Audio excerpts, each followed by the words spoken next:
Welcome to Conversations with Barbara. I'm Barbara Kanellopoulos, and with me today is Donna Wald. She is the president of the Cape Cod chapter of Grandmothers Against Gun Violence. Welcome to the program, Donna, and thank you so much for being with us to tell viewers more about the Grandmothers Against Gun Violence. It's a familiar name, but I'm sure that lots of people don't know exactly what you do. Well, we are a nonpartisan, nonprofit, grassroots organization that started in 2013 after the shootings at Sandy Hook Elementary, which we're all sadly familiar with. Our founder, Linda Alhart, founded the group way back then, and it was just a few grandmothers in a room, and it's been going strong ever since, which is amazing because other groups have kind of fallen by the wayside. But I really admire the fact that it has been going for as long as it has. Another thing to make clear, we are not against guns. We should get this out right at the beginning here. Yes. And we respect the Second Amendment, which is the right to bear arms, but we also realize that with the right to bear arms comes individual and societal responsibility. So that is where we are. And another main point I would like to make is that everybody always says, oh, gun violence is a political issue. Well, you know what? It's not a political issue. It's a public health issue now. We have over 38,000 people a year killed by gun violence. So we really like to say, don't tell me it's a political issue, because among the gun owners, it's very evenly spread out between all political parties at this point. So it's not a political issue. It's a public health issue. Yeah, I understand that the polls show that most Americans are very much for the kinds of protections that you support. So it is not political. No, it isn't. And over the last thing I saw was 95% of Americans support an expanded background check system, which is a system by which you are checked out before you own a gun. There is a bill in the Senate right now. It's called H.R. 8, which was brought there by the House to increase the loopholes in the background check. And it's been sitting there and has not been heard, which I consider a travesty. Yes. Because those loopholes are what's allowing the wrong people to own guns, and we could stop it right at the point of purchase if that loophole is closed. You totally could, and the more dangerous part of the loopholes is it puts a lot of firearms into the hands of criminals. So that's the problem. And then those guns are sold into an iron pipeline, which fuels the whole United States in illegal guns. So yeah, it's not good. Yes. So one of the things, tell us something about your activities. We know that that the chapters are nationwide. You have chapters all over the country, and then you often meet.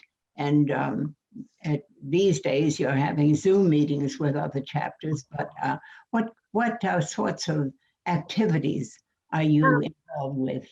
Well, there is all the other chapters you might see of Grandmothers Against Gun Violence are independently operating chapters. There's one in Kansas City and one in Seattle, and they're all just great. I mean, they're amazing. But and we have conference calls with each other every now and then to catch up. We're on each other's mailing lists, so we're all, connected on an idea platform. We have, until the pandemic, we held monthly meetings 9 months out of the year in the synagogue in Cape Cod. We rally at the Hyannis Rotary 9 months out of the year. We attend quarterly meetings of other gun violence prevention organizations in the city. We go to the State House if there's legislation that we need to talk about or support or whatever. We do, what else have we done? We did a project called the Soul Box, which is where you create little tiny boxes for each life lost to gun violence. And that exhibit goes to Washington, D.C. this spring. That was founded by a group in Oregon, I think. So yes, that's we do a very lot. interesting. And viewers, if they want to follow that, the Soul Box project, your website is so interesting, and it shows pictures of that, very colorful pictures, and it talks about that. So you have a very interesting website that viewers can check. We'll have put that on the screen for viewers to copy down. So then what inspired you to become a member and to take a leadership position? Well, I was living in Minnesota when way back, if you remember, when the Columbine shooting happened. It seems like ages now, but and then they kept happening, and they just kept happening. Then I moved here, and after I was here a few years, I happened to be driving by the Rotary, and I saw these little grandmothers standing out there protesting gun violence. And I thought, I'm retired. I think I'll look at this. So I went to one of their meetings, and I was so impressed by the level of intelligence, research, and commitment of these women that I said, I'm going to stick with this. This looks really interesting. And then an opening came up because our past president wanted to retire. And I come out of a 30-year marketing, advertising, and business background, especially targeted marketing. And I thought, man, I could be good for them. And I looked at the support structure, and I thought, we ought to do this. And at that time, that was like 2 years ago, 2.5 maybe. And before COVID, if you remember, the gun violence conversation was huge. We finally had the conversation. It was everywhere. It was on the news. It was on the Senate floor. It was everywhere. And I thought, what a great time to be a leader in a group like this. Yes. And so that's how it all began. Now, speaking about the gun violence being in the news, it's very interesting that some of your literature points out that a lot of the gun violence is not necessarily mass shooting. So much goes on undetected and perhaps not well reported. Let's tell us something about that. The kind of violence is very, very frequent. Right. I think I should, I don't consider myself an expert on urban gun violence, but if you look at the papers and you look at Dorchester, Mattapan, up that way, Brockton, up there, I have talked with women there who don't let their kids play in this outside after school because they're afraid they will be shot. Urban violence in this country is huge. The mass shootings, and by a mass shooting, we define them as more than 4 people shot. The mass shootings we see, although they break our hearts, they are 1% of the gun violence in this country. So that should give you some kind of an idea how bad it really is, and especially in the urban areas. And I don't think people get that. I don't think they see that. I think they focus on the mass shootings and the tragedy and the sadness. But some of these people in the urban communities are living this on a daily basis. That is, it's shocking, and it's terrible, and this should not be that that we have this in our country. So this means then that the work you are doing, which is a good deal, it's educational, isn't it? I know that there is a lot of your activity, not just in tracking legislation, but in informing people, giving them the facts about gun violence, facts that are not well known. Yeah, our main emphasis before and still, even during the pandemic, was at our monthly meetings, we would have a a report on what's happening in the legislatures, whether it is this state or any other state. In fact, I used to do that before I was president. And we'd also have speakers. So we'd have some politicians come, we'd have gun violence people come. So yeah, one of our main goals has always been to educate, because until you can get the conversation going, nothing's going to happen. Right, right. I would suspect that some of your activity is why there is such widespread support for, say, background checks and common sense gun laws. We're lucky in Massachusetts that we have an A- rating for gun safety, and that's very high. That's very good. California has an A rating, and then the rest of the country, I mean, some of them also have really nice ratings, but there's a very huge part of the country that has terrible gun ratings or gun laws and whatever. But so part of our challenge is everybody goes, well, why do we care? Massachusetts is fine. Well, the point being that those laws did not come about by people not doing anything, number one. Number two, when you change your legislature, anything can happen to those laws. And number three, we're surrounded by states whose gun laws aren't as good as ours. So we suffer a lot from the overflow of them not being as good as we are. So it's just because you live in a state where everything is pretty good, it doesn't mean that you can ever let up. Exactly. And you're on the website, there's such interesting statistics. It seems that suicide, the suicide rate by gun owners is very high.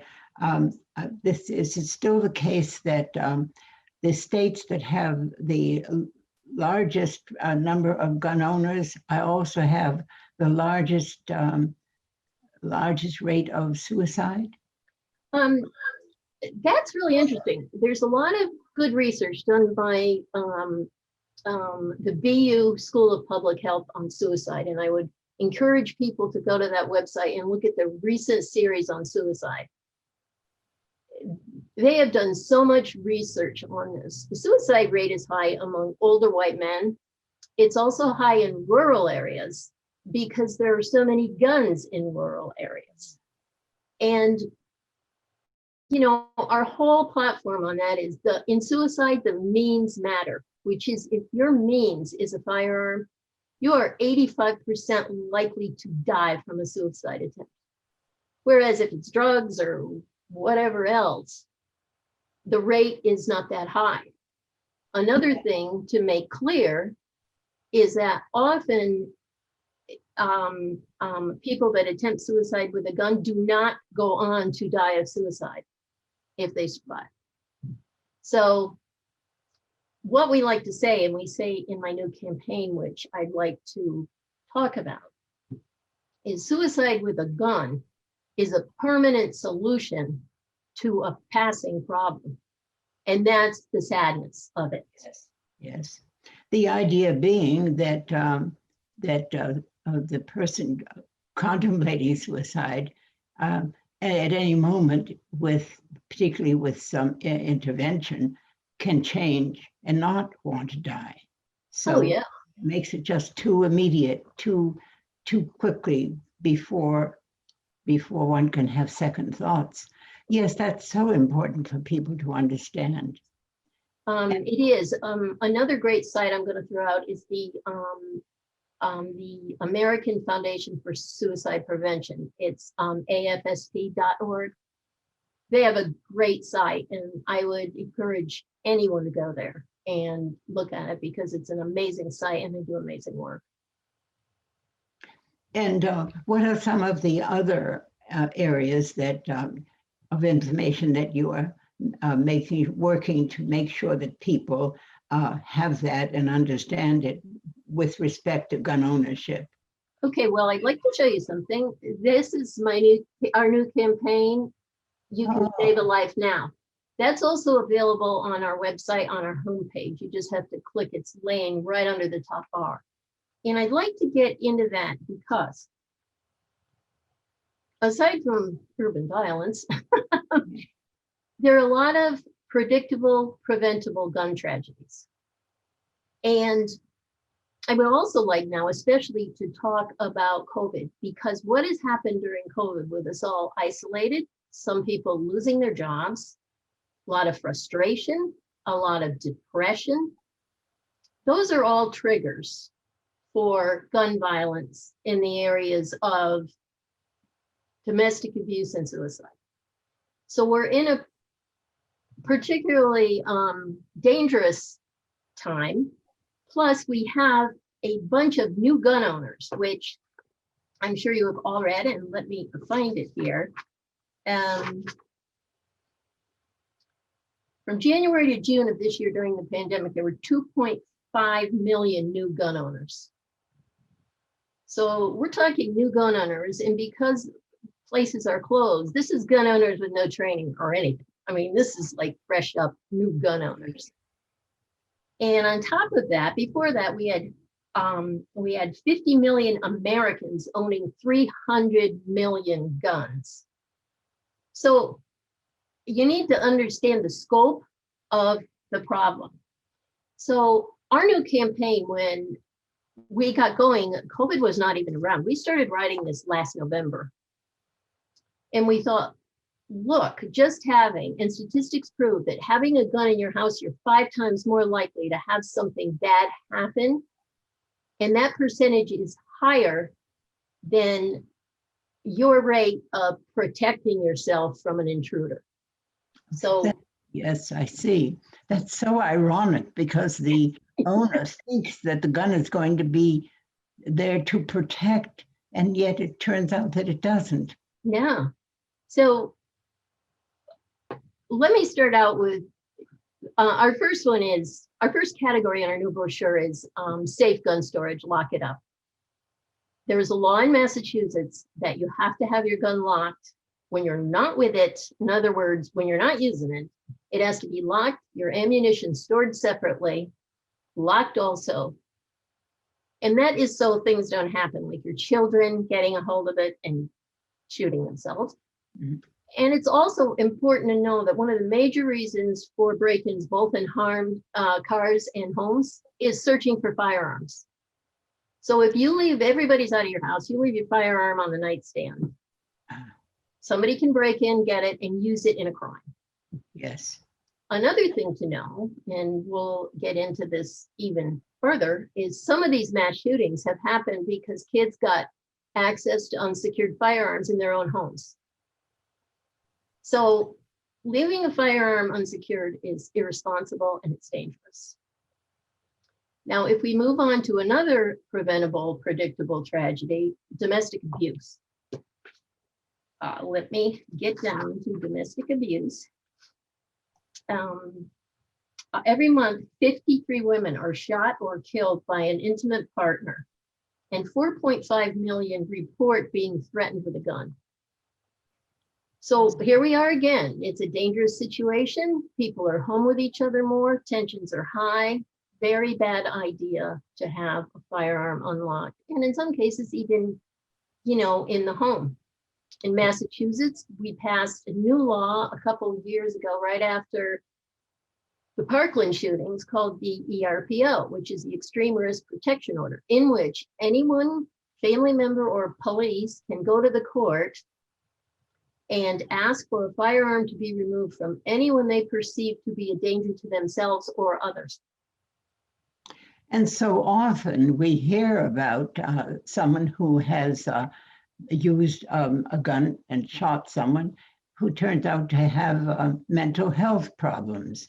So that could have been prevented if occasionally we read that people in the community knew that this individual had mental health problems. So not making sure that people who are not stable should not have guns just makes common sense. Oh, it totally does. And you could like let's say, for instance, you were in a neighborhood and you saw somebody using a firearm irresponsibly, or a lot of target practicing, or something you could not explain. You have every right to go to the police and strangely enough, in the state of California, 95% of the extreme risk protection orders being granted are police officers asking for them. Really? Wow. So it's a really helpful tool, and we wish everyone knew about it and would look at it. So we have a whole section in our flyer here on protection orders, how you do them, where you go get them, everything. In our last, Can that literature be printed out? yes, it can. If you go on our website, if we show that link at the end of this, you can go there and print it out. We're also trying to get it out into the community, and I'm going to talk a little bit, since we've already talked about suicide prevention, which is our third thing in the brochure, is that we have started to market this, and marketing something like this in this situation of COVID is very difficult. You can't meet with people, you can't meet with your own people, you can't. So we're moving along and it's going really well. We started out with the police departments on the Cape. We have 3 police departments which are signed on and have agreed to put this literature, this folder, with their firearm permits. So that's great. I mean, you get it. Yes. Right at the beginning. I have 2 more appointments next week with 2 more police departments. The libraries across the Cape have been great. As they've opened one by one, this literature is in most libraries now. We've got in a few placements in community health centers that are open. We sent it to almost half the churches on the Cape, and we're hoping when they open. So my other plea is that if there are any organizations that listen to this and you want these brochures, whether you're open or not, you can always get ready for when you're going to open. Just email us. Our email will be at the end of this, and we will see you get it. Excellent. That's wonderful. And what else is on that brochure? Well, the other one, which you and I briefly talked about, is suicide. I see. And it's all about, each of these topics, the lock it up, the domestic abuse, and the suicide, they all have an explanation of what the problem is. And on the flip side, resources, where to call, where to go, because really what we wanted this to be, we didn't want it to be so much a gun violence piece per se as a community resource piece. Yes, that makes so much sense. It's educating, letting us know facts that really people are not aware of. So it is raising awareness about this. I think that's a great effort. And so you have connected with you have the support of local police departments. We do, and it's there's so many ways to market this, and so many, places to go. I wish we could get to people before they buy a gun, because I think if they looked at this brochure, they would think, wow, I have a teenager in the house. He's moody sometimes. I have toddlers in this house. I have a relative that sometimes isn't quite right. And I just wish people would weigh the risk before they do something like this, because it's a huge responsibility. And don't get me wrong, I come from a family that was a hunting family. I actually target shot when I was a teenager. So it's not like I understand, yes. And I think people should understand that too. It is the thought that thinking that the gun, it will protect you, is blinding some people to the risks that are involved with gun ownership and the tremendous responsibility that goes with it. Oh, exactly. That's and I can tell you from having target practice with a handgun, it takes a great deal of skill, especially in a situation. In fact, one thing I'd like to say is I know somebody that trains SWAT officers, and he told me once, no matter how well trained, when you get in a really bad situation, at least 50% of your training goes right out the window because your adrenaline is so high. So what chance does an average person who took one shooting course at a range have of actually staying in control? And right. really. Yes, yeah. This does speak of the unintended consequence sometimes, that the shot turns out to have been not intended because, Right. because it is so difficult to control. That perhaps accounts for so much of the violence that we see. Well, and it's I'm waiting because we've really seen no statistics since the COVID on the gun violence, but I think it's very interesting because obviously there haven't been many mass shootings because nobody's out in a mass. But I'm really concerned when I see people carrying firearms to intimidate other people. I'm really concerned about where we're going from here. Yes, yeah. There appears to be a culture that seems to be a culture of gun carrying that I think for some people has rather shades of manliness, that sort of thing that perhaps is blinding them to the real danger that's involved. That it is not a culture that it assumes that one has valor, but it turns out that from what you're telling us, the very facts and the statistics, that that really is a huge mistake, and it really is more adding to more violence than it is to protection. Well, it's interesting because I think there was a lawsuit, and I know there was a lawsuit. I just can't state where it was, that actually targeted one of the major gun manufacturers for marketing one of the AR weapons in a very hyper masculine way. And that AR weapon was one of the ones used in the mass shooting. And I don't remember how it ended or if it's now on another appellate level, but they actually went after them for actually marketing a lethal weapon in such a hyper masculine way. Yes, yes. And Yes. I know from marketing for years, I marketed to people for years, that I think if you went way, way, way back, and some graduate student ought to do this, they ought to do a thesis on how marketing changed the gun culture. Very Because interesting. I think it would be really interesting. Yes, yes, because it is persuasive. It is Oh, it persuasive. is. It is. There's We no. know this from. But at the same point, I would like to say we have a ton of responsible gun owners out there.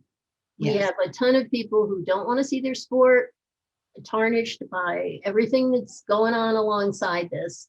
And I think the more we can draw those people in, I just saw that one of the big gun violence organizations, prevention organizations, the Brady Group, has founded a Gun Owners for Safety.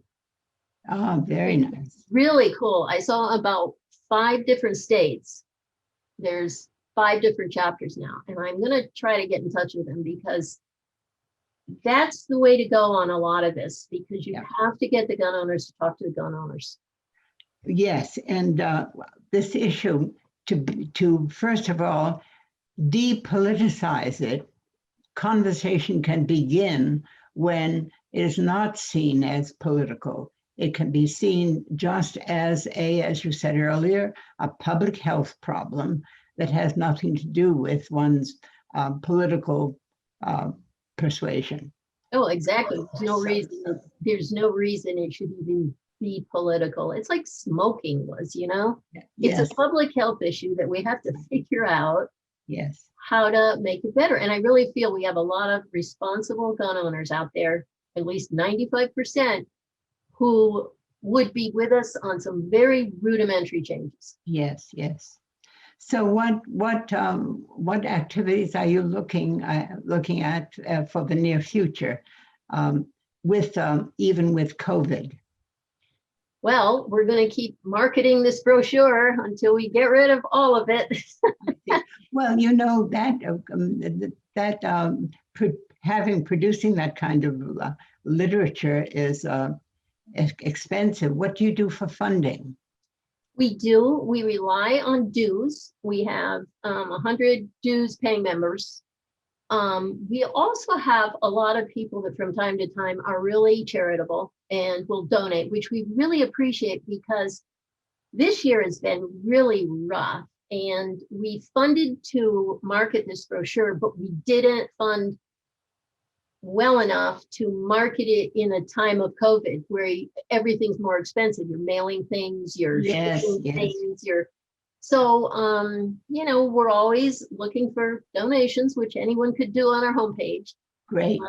We manage our money really responsible. I'm often way too responsible with money. Right. So yeah, we do dues and we do donations. We usually do, we'll probably be giving on Tuesday, on Giving Tuesday. We're setting up on Facebook now to see if we can take advantage of Giving Tuesday. So, it's tough. I mean, between the elections and everything, people are like tapped out, and it's very hard to get attention now. Like when we have Zoom calls, they're nowhere near as big as I would like to see. And it is because we deal in a very depressing topic. So everybody's depressed anyway. So then it may be depressing, but it's so critical. It's so critical because this, as you said, women are dying across the country. Young people are. Suicides are. This is critical. It must be addressed. Well, and the suicides of the young people are showing a trend up like they never have before, and that really upsets us. Yes.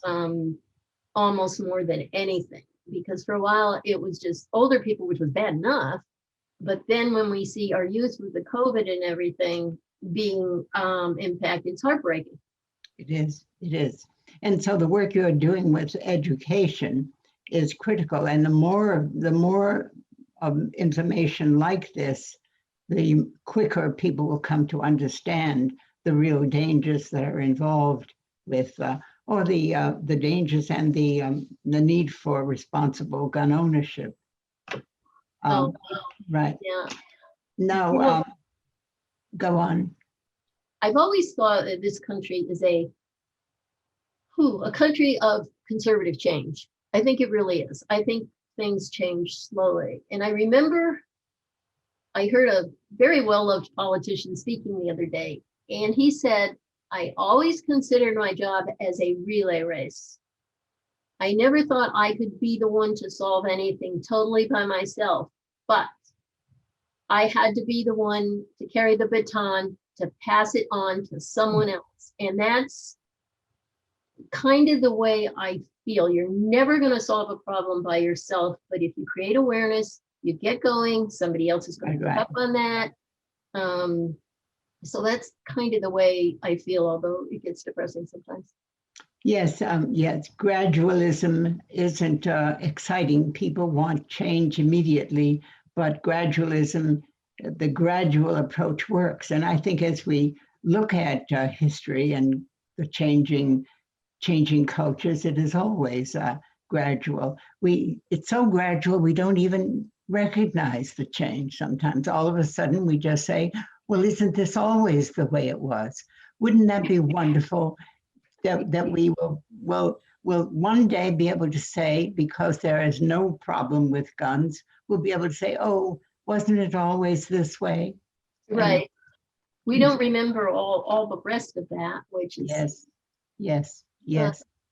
Now, it seems to me very fitting that the grandmothers are involved in this, because being the grandmother is typically almost the vision that we have of the person who in society is the keeper of cultures and the one who helps young families flourish. Yet there's a problem, because we have some maybe grandfathers who are also very willing to help out and to share in the work that you're doing. So it's not just grandmothers. And there are plenty of women who are not grandmothers that you probably have working with you.